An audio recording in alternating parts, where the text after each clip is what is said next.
he's listening.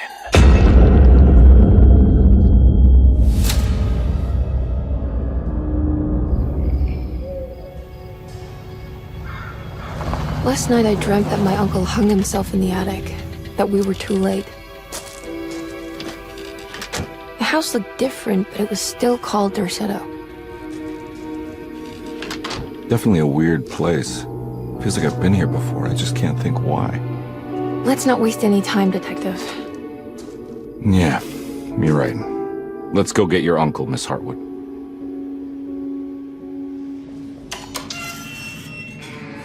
It transports you into the dark alleyways and into the night. I mean, it's always trying to create a mystery, right? It's something that's more than just jump scares.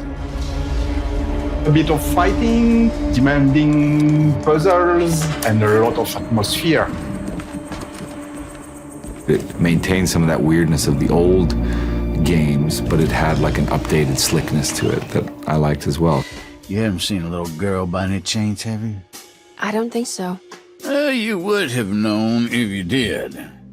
We start our story much like the original. Jeremy Hartwood is haunted by the Dark Man, and he goes to a countryside hospital called Dorsetto in hope to find some help. I need to get this letter to my niece. She would understand.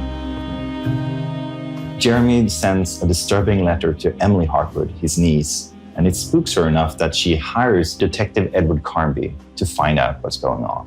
Who are you? Whoa, pardon me, excuse me. My name is Edward Carnby, private investigator. I hope you don't mind we let ourselves inside. I do mind. We knew early on that we had a character-driven story, so we needed to find some really good actors to make those characters come to life. I knew of past iterations of the game. I mean, the video game world is something that I'm very interested in general, the horror game genre specifically. David has a really strong presence as an actor, and he's able to make the funny moments really funny, but also the dramatic parts really intense. Why the hell do I wake up hearing that damn voice? I know what it sounds like, but it's not what you think. He's kind of a gruff detective, and he's like searching for something, and you know, he's hard-boiled, but he's got some humor to him and stuff like that. He's a bit of a trope or a type, and I like that, and I like the world and sort of how he's exploring this insanity amidst all this horror and stuff. I liked all those aspects. Let me know if you find her. I'll be around. Emily Hartwood has a closer connection to the plot, as she's Jeremy's niece, and therefore also suffers this strange affliction known as the Hartwood curse. I love the mystery of the game. I love the picture of her. Like, there was so much about it that I was curious of.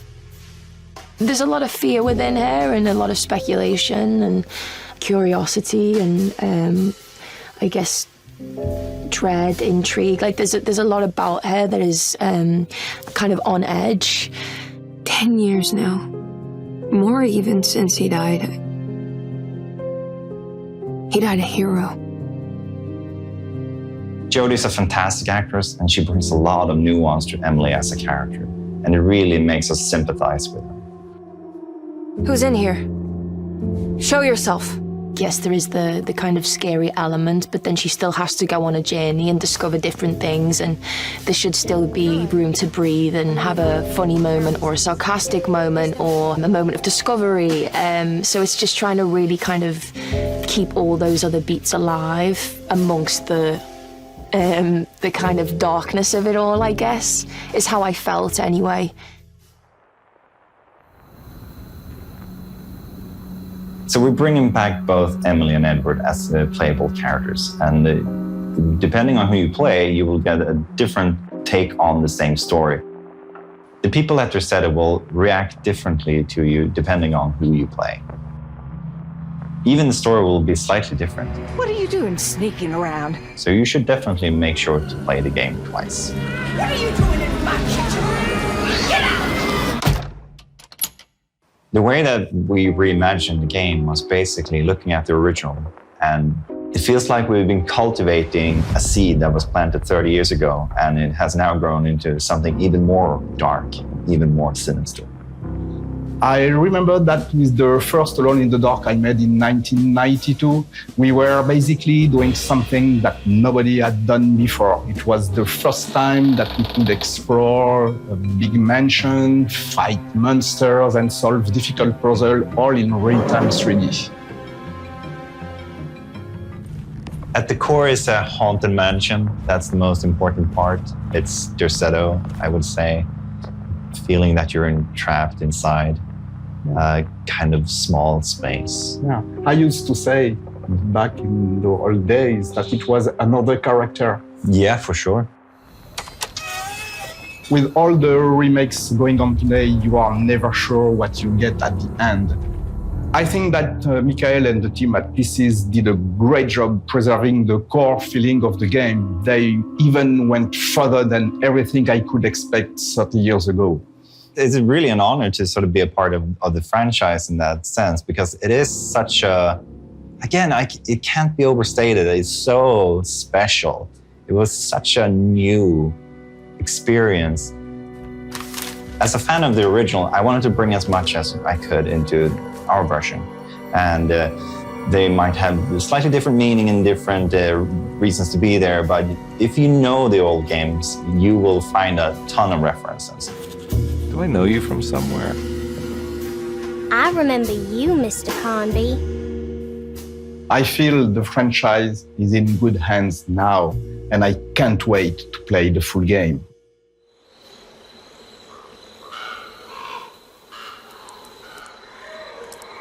To give you a taste of what the full game will be, we also created a prologue, and it features a character from the game called Grace Saunders, who is a little girl, and you play as her walking around Derceto and trying to post a letter.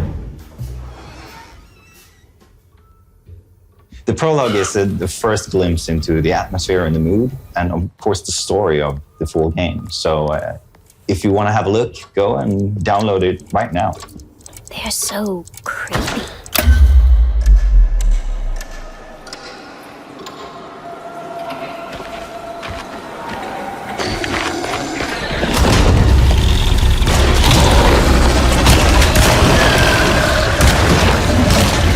Our combat is intense and tough, and you will need to use every bullet you can find. And if you run out of bullets, I'm out of bullets! you might need to get in close and hit them with a melee weapon. Or if you're lucky, you can find something to throw. As mentioned before, your job is to find out what happened to Jeremy Hartwood. And to do that, you will need to visit some unexpected places. And to get to those places, you will need to find clues and solve some interesting puzzles.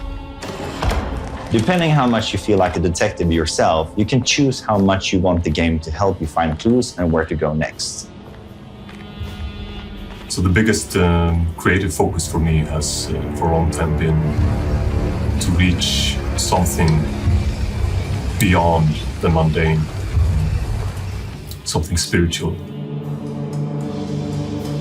Mike, the director, and I, we spent a lot of time trying to figure out what musical direction we wanted to take with this project. And when we finally decided to go for this kind of dark or doom jazz direction, our minds went directly to Jason, who is a master in this genre.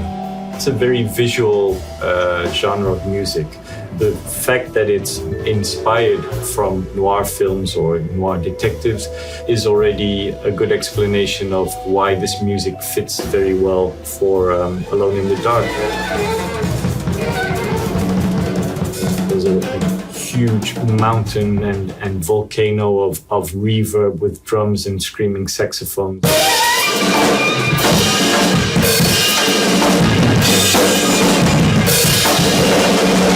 To this explosion of hair rising horror and big chaos. As the player is drawn deeper into the game world, they will face off with the sinister presence known as the Dark Man. The Dark Man isn't real, Jeremy.